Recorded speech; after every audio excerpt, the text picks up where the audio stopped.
Hey, what's up, guys? Welcome to another great video. I have Thadeous Cooper from What's up, Astro everybody? Gaming, and we're going to be talking about the C40 TR controller. And Thadeous, welcome, and it's always a pleasure, man. What's Thanks, up, man? It's always good to see you. So talk to me, man. Yeah, It's we're been a talking while. about the C40 TR controller. This guy right here. Absolutely, this is absolutely. This is our PlayStation 4 and PC compatible controller. This is an officially licensed product with Sony. So this is what we've been working on for. I mean, I think we've almost hit the 4-year mark on working on this bad boy. This has been. It's actually been a dream for Astro for a lot longer than that, though. When Astro Gaming started. We had just come off of developing the Xbox 360 for Microsoft and helping with the design of the controller. And we really felt like the controller, we could have done it better. Like we thought, wow, like we could make our own controller and we could kill it. And we thought like, we're going to go into esports and we're going to make a controller. This will be great. And then, we got into esports and we saw that audio was in just complete disarray. Audio was, just all over the place for console esports. Mix amp. Yeah. You had the guys wearing, one headphone on one ear for the game audio, and then one on the plugged into Xbox Live, so you could like chat with your friends. And it was so all over the place that we just decided like, hey, audio is really what we could fix, and that's what we got to do first. And so that's where the A40 and the mix amp came from. But we never left that dream of creating the next level in controllers. We never let that just go completely. And every couple of years, we kind of always got together as a team and thought, like, is it time yet? Are we ready yet? But we always had, more in the audio space that we wanted to do. And we're a pretty small company, so it's not like we can run out and make like 15 You products still at consider once, yourself a small company at this point? While we're owned by Logitech, we've still retained pretty much our own independence as Astro. So we still have our own engineers and our own designers. And so, yeah, we're still, we're still only like a 50-person team. And when you say half of that's like marketing and ops and a lot of other stuff. So yeah, we don't have like a giant team. We do have a lot more resources through Logitech, which has really helped us make this product a lot better. Okay. But I mean, the reality is we're still small Astro Gaming. We're definitely not a massive company. Very cool. Would you say that this was the best kept secret for any of the products that you've launched in a long time? For a couple of years, we had to keep this under wraps, and like this one took a lot of work. First of all, just me not being excited and telling people about it, and right. I know there's a couple other people who like to talk about stuff, and just the vendors we had to work with, and keeping Sony quiet, and Sony wanted us to talk about this a year ago. And we just had to say like, hey, like we just, this is how we do things. We don't do these big like, CES or E3 announcements for like a year later. So we really wanted to just wait. And they talked us into, the November announcement, even though we're launching now. So we gave in a little bit on that one, but yeah, we definitely wanted to keep it under wraps. And we're glad we did, because it allowed us to do our research and really work with the right people to kind of build the right feature set. So let me actually talk a little bit about it. Right. So there you go. So you're going to see that it is, first of all, just from the packaging, it is a true Astro Gaming product. The box is beautiful.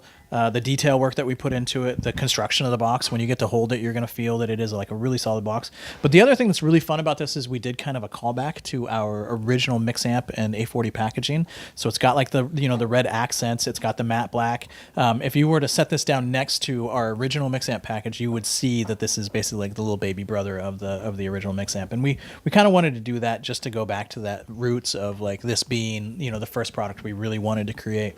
And it's just kind of a celebration of being able to come back, where we're finally in a place where we can come back around and design the thing that we always wanted to. Yeah, so this is going to be the same ballistic weave that our headset case is made out of. It's going to be a very similar ballistic weave material that our backpacks are made out of, and you know how long those things last. Yep, so beautiful stuff. We know how to work with that material. We know that it's going to be a really durable, puncture-resistant, scratch-resistant product. So, for a tournament-ready controller, we wanted to make sure that you were ready to pack this along to any tournament. So as you open it up, this is the beauty and the beast. It is beautiful. Yeah. You've got the micro USB cable right here, nice and tucked away. So everything's kind of got its own place in the controller. If you pull the controller up, you've got a little seating pad right there, and that's going to have some of the accessories that come with it. Nice. It ships with a 2.4 gigahertz transceiver. We're going to talk about this transmitter and transceiver in just a second. Okay. It comes with 4 stick caps, 2 domed short stick caps. Okay. 1 concave tall stick cap and 1 domed tall stick cap. I can take those out and just show you.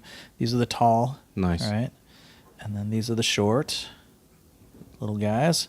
And then it comes standard with 2 concave medium stick caps already on it. So we give you some options so you can play around with and figure out the stick heights that you like.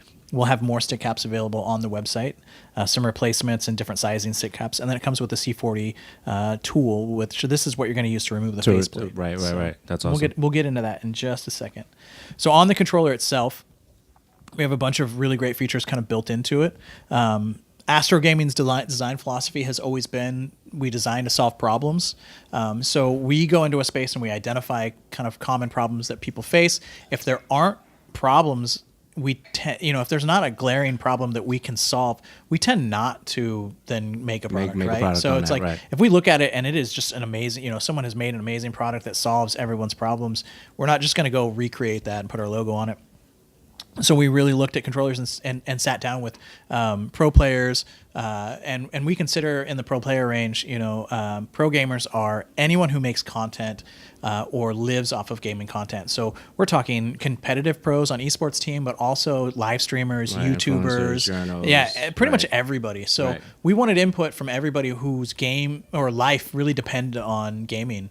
These are the people who have to use a controller day in and day out, and it's a tool for their job. It's not just a toy for fun, right? Correct. And that's really what we wanted to create, was a tool for getting work done, more than just like a toy, that you're going to play with and throw away. Right. And when you feel this, you can feel that this is a tool, not a toy. And so some of the problems that we went to try to solve are, first and foremost, the longevity of the controller. A lot of our pros who game a lot tend to break their controllers over about a 3 to 4 month period. So a lot of the pro competitive players that we talked to, they were all replacing their controllers every 2 to 3 months, sometimes 3 to 4. But it was not a long life cycle, especially when you're getting these like custom high-end pro controllers and they're $150, $200. We felt like that was a huge problem to have to keep going back and putting that kind of that money sink into it. So we did a lot of first of all, just build quality. The quality of the materials should outlast kind of the average controller. But then there are small things like the USB cable. I'll pull out and show you. The USB cable has a little innovation where the USB port is actually inset pretty deep into the controller, and the USB cable has a very unique design and is very deep. And the reason for that is once you put that in, the standard controller, the USB port is on the outside of the controller, and when you pull on the cable, say you roll over the cable with your chair and you pull up, or it gets wrapped around the arm. The housing situation. Yeah, you're gonna break that USB port, and they wiggle loose after a little while, and pretty soon you can't charge them, you can't plug them in. This actually spreads all of that tension out along the case of the controller around the body instead of putting it on the USB port, which is inset. So, and it's also not going to unplug while you're gaming in a high tension situation. If you jerk and you unplug your controller and it disconnects, because you're not going to win that firefight. You're not going to win that race. So the idea is this is going to stay put, awesome. No matter what you do. Yeah. So that helps with the longevity and in the tournament play kind of scenario. The other thing that we've done is removable replaceable modules, and I'll show you those. So this tool right here, and it comes with it, allows you to remove the faceplate.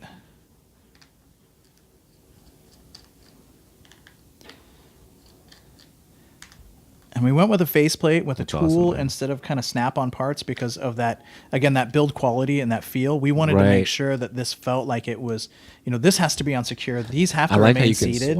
Yeah, well, I'll show you that. So these modules, this is good. One of the biggest failure points that our pros kind of went over with us is that the springs in their sticks tend to wear down over time, and they tend to lose their springiness. So two things start happening. You start getting drift and dead zone, but you also just don't have the responsiveness that a pro player wants. So you can just grab, a new set of these, swap them out for $20, $25, and then you have basically a brand new feel to your controller, right? So once you've broken in your sticks, most players say they only have about 30 days worth of playtime in them before they start to feel a little mushy. So then they have to, after a couple months, they're at a point where they just can't play with them anymore. They can't play anymore. But yeah, the one side effect of being able to replace these modules is that you're also able to swap them. So if you are an offset player, and you want this for PC to play some PC games on, or if offset is just really the way you like to play. The way you like, right? Your default. Absolutely. You just throw these back on. Now, the one thing that I always like to point out is that these have to be situated in a very specific way. So there's a little red line on the bottom of this, and there's a little red line on match. the controller. So you want to match those two lines up. Absolutely. And then make sure that they don't spin once you've got them in, and that means they're nice and locked in. Okay. You throw this back on. Oh, another nice thing. You're not going to lose the screws because they're on Loctite, so they're going to actually be locked in. That's dope. So you're not going to be chasing tiny little screws under your couch if you've gone and swapped out a new module or if you wanted to switch your configuration. That was a huge thing for us. That's awesome. We definitely, our first demo units, we definitely did not like chasing screws around the office. So we're like, yeah, we're fixing that one real fast. So yeah, now you've got it in offset mode. That's taking care of the longevity problem of the modules. Stick caps, just like most standard Pro controllers these days, stick caps are removable. We didn't go with magnets because a lot of pros that we worked with had issues with some of the magnetic stick caps popping off or coming loose. Some of them have like a little swivel inset, and if you're moving the controller around a lot, it starts to feel like the cap is like moving its way off. Even if it doesn't come off, that's pretty distracting for players. So we wanted to make sure that this had a little snap down system to make sure that you can hear that that's on. That is not going to move around. It's not going to come off. It feels like one firm solid unit. So when you swap your stick caps, these things are on tight. You just got to line them up a little bit, make sure it's ready to go on, and then boom, it's there. D-pad is removable as well. We've got without taking off the faceplate. Yep. Nice. You can, we'll have circular D-pads that you can buy and replace that with. So if you're like a fighting game player and you like doing your Hadoukens, you can buy one of those. That's right. And then there are trigger stops built in. Trigger stops are pretty aggressive on these. Okay. To the point where, we've already had people telling us like every game that uses the trigger has different points at which it activates. Okay. One of the things that people don't always understand about triggers is that they are not buttons. They're not just an on-off button. It's not like pull, not pulled, right? Right. These buttons, these are all binary buttons. Right. It's a 0 or 1. It's an on or an off, right? But the triggers has... A trigger has 255 points of data that it reads. So there's 0, which is off, all the way to 255. Okay. And so it's sending data at all 255 of those points. Okay. So it's one of those things that like every game uses different points for certain things. So whereas Call of Duty, pulling the trigger may be at 180. You may get on Division and it's going to be at the point of like 220, right? So when you do a trigger stop, you always run the risk of not being able to use that trigger stop. Which I in a game. have in certain games, right? Right. Certain controllers for certain games, every game has a different activation point. We actually have software that allows you to go in and reset where the trigger activates on the controller or where it's reading it. So you can no matter what game, you can always use a trigger stop, and you can go in with the software and you can set it to activate at a different place. That's pretty dope. If you're playing Division 2 and the trigger stops right out of the box aren't working for you, you just plug into the C40 software, you reconfigure the way the trigger works, and then you load into the game, and suddenly your trigger stops are working for you. So one thing to make a note of is you guys spent a lot of time answering a lot of questions on the FAQ. Mm-hmm. So definitely, you guys check that out. Make sure you check that out because you guys blog.astrogaming.com absolutely has the user FAQ on it, and we're actually updating that every day. Nice. I just did an update last night at around 11:30 as someone was asking me something on Twitter. I'm like, "Oh, that's a good question," so I went and updated it. So absolutely. We're gonna keep that's a living blog. We're gonna keep updating answers to that, and we may roll out new features that change answers. So you may have gotten an answer a month ago or 2 months ago before the product launched, and now that it's out, we've improved it or added things to it. So great ideas. If you've already read the FAQ, you should probably go back and read it again. Awesome. I guess one of the main questions I have is you guys support Windows as well as Mac, from what I recall. Yes. Are you guys going to support Linux at any point in time for your controller? I do not know that we have plans at the moment. Okay. I can find that out if you want to shoot me an email. Thank you so much. I appreciate it.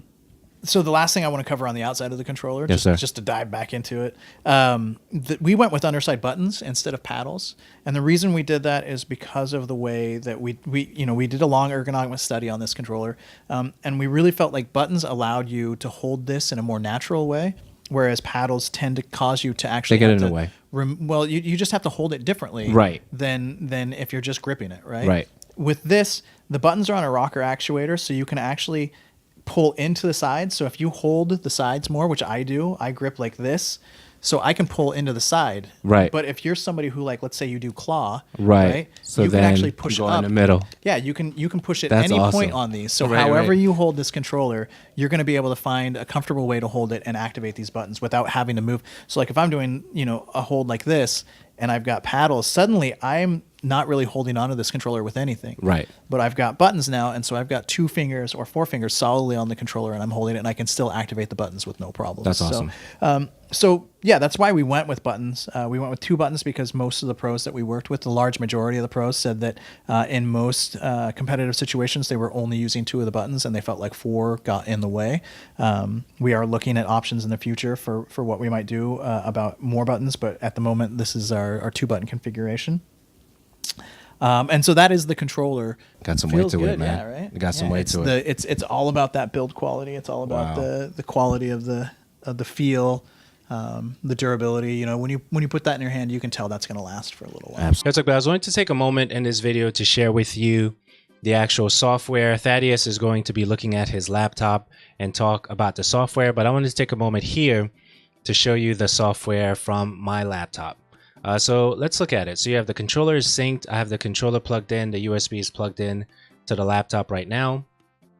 And let's go over some things with this software. You could see it on your screen there. So the gear icon has the software and the controller firmware. You could turn the auto update on or off for that over here. Okay. And you can actually map 2 profiles to this controller. So if I like a particular set and someone else likes another set, you can make those changes.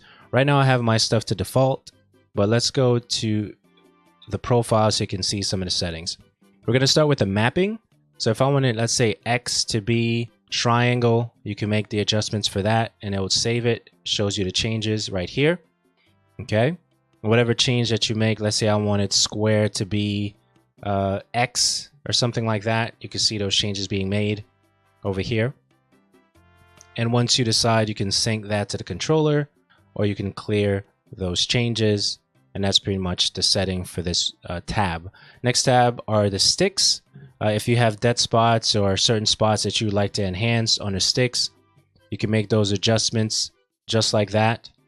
And once you decide to adjust, you can see how those adjustments are being made for that according to the changes that you're making.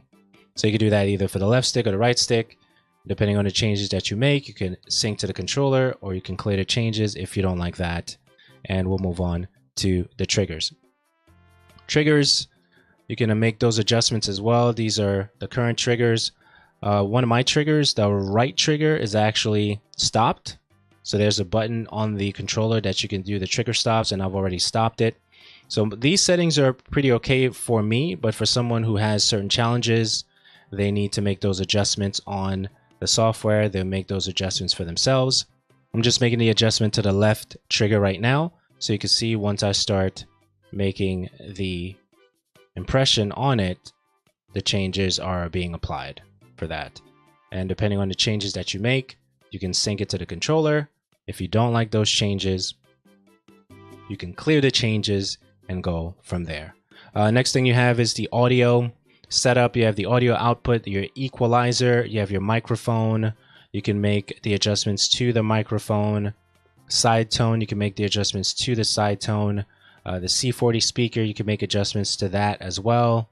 And depending on the changes that you make here for the profile, you accept it. If you don't like it, you clear the changes and you go from there. Next thing you have are the effects. Effects include rumble, which I have off right now. May make another change to that in the near future, but currently it's off for me right now. And the LED brightness, you can make the adjustment for that according to your liking and go from there. Depending on the changes that you make, you can sync or clear those changes and go from there. So I wanted to show you that. I know Thaddeus is going to be mentioning a lot of information in addition to that as it relates to the software and some insight that he has based on his work with the actual controller, the C40 TR Pro controller. I wanted to give you an overview of that within the video as he mentions the things that he's getting ready to mention right now. And now back to the video. This is a game changer right here. That is the term that we've heard probably the most about this Yeah? controller is game changer. Yeah. Yeah, that's solid. That's hard reset button right there in the back?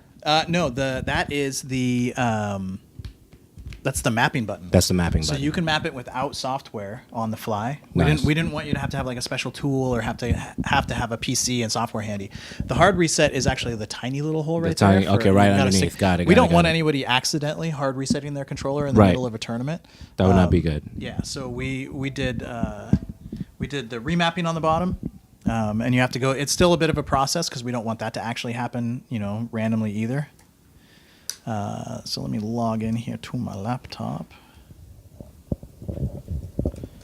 Lappy, all right. There we go.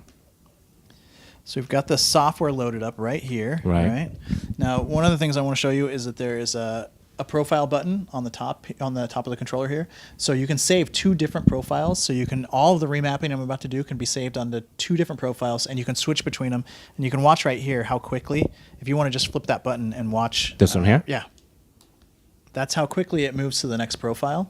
That's So crazy. if you're We'll playing- have footage for that. We'll have footage if for you're that. playing That's crazy. a game wherein you want to have multiple profiles and Right. use them, if let's say you like piloting, like I like in Battlefield, but I like flying with an inverted axis, but I don't like playing with an inverted axis. Right. Right, So right, if I'm right, running right. around and I'm shooting at people, I hate inverted. But if I'm flying, I learned on games where you had to do inverted for everything. So Right, I'm right, just so right. used to inverted for flying. Right. And I get in a helicopter. I don't want to have to go into the game setting and be like, okay, find invert. I can just flip the switch, and suddenly I'm in pilot mode, right? And then I get shot down, and I bail out, and I pick Right. up a machine gun, and I'm like, boom, I switch back, and it's just like no more inverted. I don't have to play goofy, until I can find a place where I can stop and change my settings. So really cool to be able to do that. So let's go. Let's pull this up a little bit here. So I'm going to start right here. This is the visual remapper. Like I said, you can use the underside mapping button to go through and remap, but that also, because we allow you to remap everything except for the triggers, that's a lot of buttons to remap, and you can Right. start to kind of forget what you've changed a lot of buttons to if you start really getting deep in it. This is a much smoother, easier way to just come in and say, like, if I want X to be R1, I just tap X here and I hit R1, and it's going to show me X is now R1, and it'll even Right, show and you it here on the changes visual in diagram. the right? software. So now Wow. I don't have anything at R1, so I'm going to make R1 X, right? So now I've swapped those up. And I can come down here, and my UR and UL are X and O, and I can do that with pretty much everything, even the D-pad buttons, R2 or R3 and R4, which are like Right. the click This downs. is good. This Yeah. is All I have to do is tap that again to unmap it, or hit clear changes, and it'll clear all of them. So that's pretty simple. All your mapping, remap all your buttons to where you want them to be. absolutely. This is the sticks, the stick sensitivity setting. Right. So you can see as I move this around, it shows where it is, right? I have what's called chronic neuropathy. I have nerve damage that affects my right arm. And so my right arm is actually lost at this point, probably about 65% of its feeling. And I'm just going to lose more and more as I get older. Just old man syndrome. So my thumb actually jumps around, especially when I get in really tense situations. So I'm playing Destiny and I'm getting in a firefight. A lot of times my thumb will start to, I'll be squeezing, and so I won't know it, but I'll start pushing to the left, or I'll start pushing up. Okay. And so I'll be in a firefight, and randomly I'll be shooting to the ceiling. And So you're going to be adjusting the... yeah. So my KD super low with a standard controller. Okay. But I can actually go in here, and I know a lot of people hate Dead Zone, but I love it because it helps me be able to actually compensate for that kind of stuff. So I can come here and add a little bit of Dead Zone, or I can go to the other side and add some sensitivity. Right. Let's say there's a game, where you're sniping and they actually throttle back the sensitivity on sniping, but you want it to be up a little bit. You can actually go and add some aggressiveness to your stick. Right. So I'm going to show you the right and left now that I've done that. The little circle right here, the white circle is where you're actually pushing. Okay. The red circle is where the game will be reading it, right? Okay. So on the aggressive one, I'm barely touching the controller. Right. And you can see that it's already registering well past Right. where the white is, right? Right. And you can see where I didn't adjust it. It's finally going to catch up, and then it'll be your normal, right? That's insane, man. So then we've got the right-hand side that's going to compensate for my neuropathy. Right. So I'm pushing on the controller, and you see that it's physically moving, but it won't be reading any game activation until I get to about here, which means that's enough to compensate for my, my little muscle jitters that I have. And I can tell you that my KD in Destiny went positive once I started testing this controller. That's awesome. It hasn't been positive for a long time, so I was pretty happy about that. Our triggers, we allow to do the same thing, which, with my hand, the way it works, no more accidentally firing at people or shooting my friends in the back when there's friendly fire in games. That's PUBG, don't play PUBG with me unless I've got this, and then I'm fine. Right. But PUBG, mouse and keyboard, oh man, I shoot people in the back all the time on accident. So yeah, you can do the same thing. And this is where the trigger stop thing comes in. So you can see here, that's with the trigger stop activated. I'll pop one off. Right, certain driving games won't allow you to move the vehicle. Right, because if it's not right, like you were saying. But you can actually add that back in. Right. So I can come here and let's just say I'm gonna add a little bit of my own pizzazz on this. Right. This profile. So now you can see it's almost fully activating that. But it's still only hitting the trigger stop, the normal trigger stop distance. So if you're playing a game like Division 2, where maybe our trigger stops are a little too aggressive for the game, you can just come in here and tweak it a little bit, hit that, and you're going to be getting your shots off. But you're still going to be able to use a trigger stop. So you're still going to get that really quick, short pull, but you're going to make sure that all of your and games then clear register. changes. Clear change is going to wipe away everything that I've done. Yeah. Got it. That's so we've got audio EQ profiles.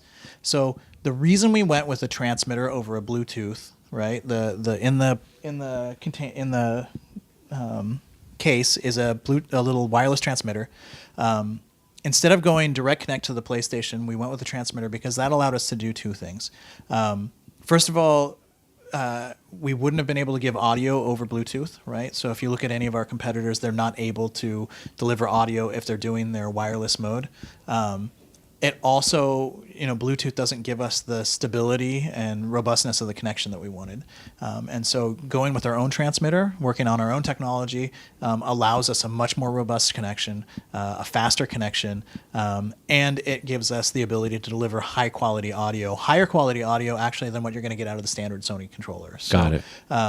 So because, we are a company that is, A, first and foremost, we do gaming audio, and B, about quality, we felt like just doing the direct connect over Bluetooth really didn't put us in the quality position that we felt like this controller needed to have. So that's why we went with a dongle versus just connecting directly to the Xbox. There are trade-offs. We're not able to wake up the PlayStation with the PlayStation button. I know a lot of people like that, but it really, there are certain features and trade-offs that we just had to balance. And when we were looking at making a controller that we felt belonged in the pro competitive content creation space, having the better quality audio, having the better robust connection, having a faster connection, we felt was more important than having the ease of turning on your PlayStation with the PlayStation button. So got it. Just decisions you have to make when you're creating products. So but since we do high quality audio, we've included an audio EQ equalizer, so you are able to create your own profiles just like you can like a mix amp. So if you want your footstep profile, if you want to be able to have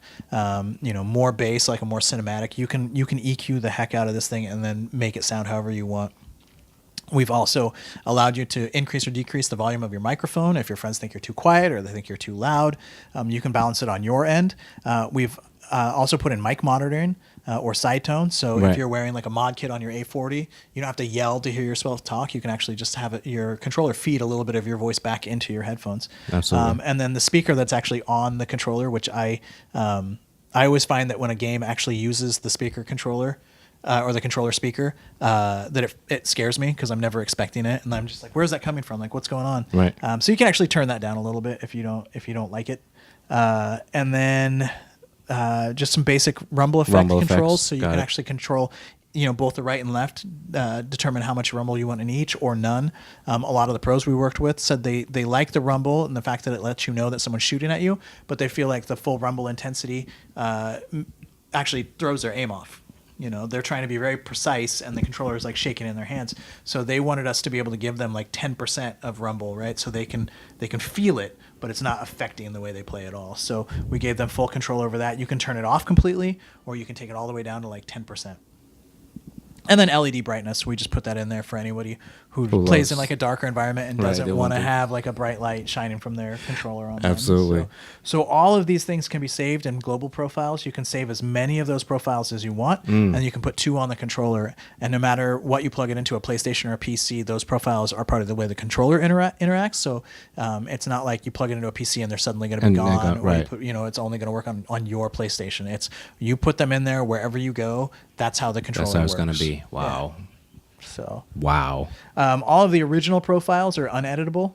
So that means no matter how much you change your controller, if you've changed everything to the point where it's just not a fun controller for you to use anymore, if it's just like, oh, I don't remember these buttons or the sticks are too sensitive, you can just go back and load one of the original controllers and it'll put it right back to the beginning, and you can start all over again with playing around with how you want it configured. That's awesome. That's like a fail safe basically. Yeah. Right. We wanted to make sure everybody was always able to kind of get back to the baseline. That's awesome. So yeah, and then it allows you to update your firmware, and that's the first thing that you're going to want to do when you get this home, because we're already putting out new firmware. New games are launching all the time. We want to make sure that everything works pretty consistently with all games, and I think Mac put out a new version of their OS on Tuesday, so we're already putting out updates for everybody. That's awesome. I'm excited, man.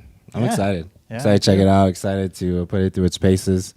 And do you have any questions about it? No, I mean, I think you covered the good portion of the stuff that I definitely wanted to hear in terms of, I mean, I saw the weight and all that stuff is on FAQs, as I mentioned earlier. Yeah. There's a lot of information on there. You said that's a live updating blog. My team's putting all that information together and trying to make it easily accessible for everybody. Yeah.